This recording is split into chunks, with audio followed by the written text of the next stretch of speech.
et la philosophie. C'est-à-dire, est-ce qu'on peut parler de la date de naissance de la philosophie? Est-ce que la philosophie est née en Afrique, par exemple? Ah bien oui. Selon les penseurs classiques, la philosophie est née en Afrique. Parce qu'il y a une philosophie africaine.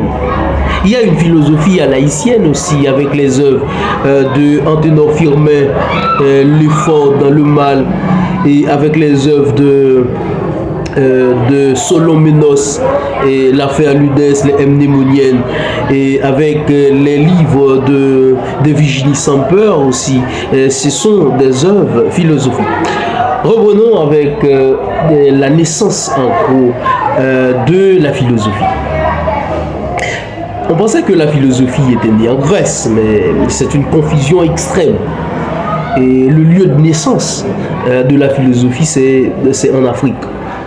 Parce que vous savez, les œuvres de Platon, les œuvres d'Aristote ressemblent à des œuvres des grands penseurs africains.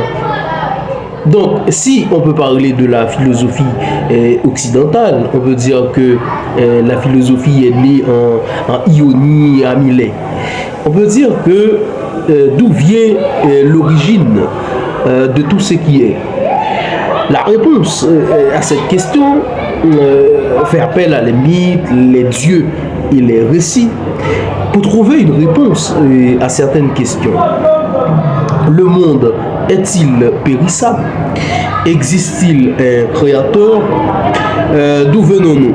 Donc, on a les présocratiques, parce que la philosophie, c'est-à-dire la philosophie occidentale, a commencé avec les présocratiques.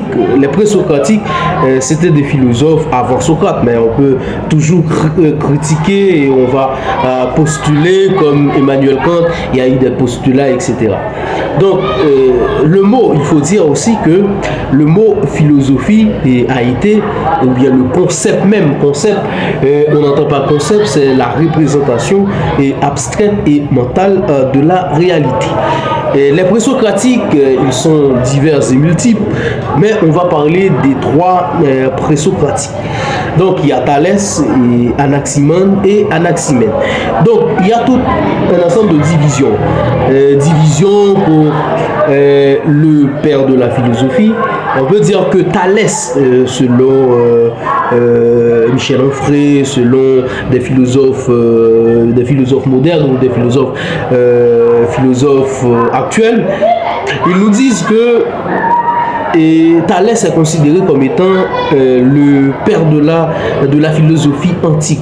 Et Socrate est considéré comme étant le père de la philosophie classique. Entre parenthèses, pourquoi Socrate est considéré comme étant le père de la philosophie classique? Parce que la présocratique, les sophistes, etc., ont penché sur l'existence de Dieu, l'inexistence de Dieu, traité des atomes.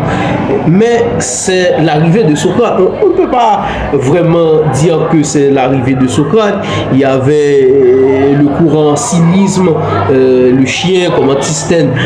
Antisthène était le vrai chien avec Diogène de Sinope.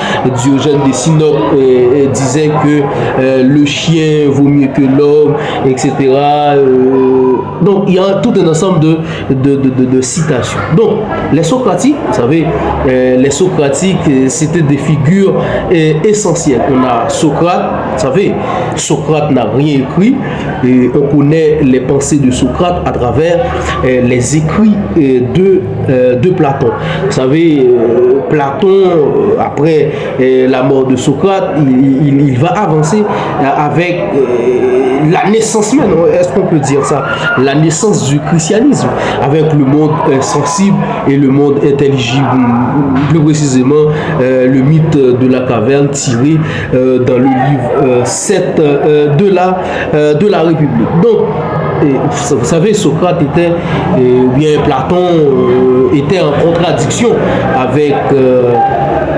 avec les sophistes, plus précisément Protagoras.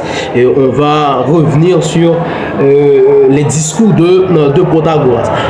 Le lycée a été fondé par Aristote, l'académie a été fondée par Platon. Et dans l'entrée de l'académie, Platon a écrit que nul entre ici s'il n'est pas géomètre.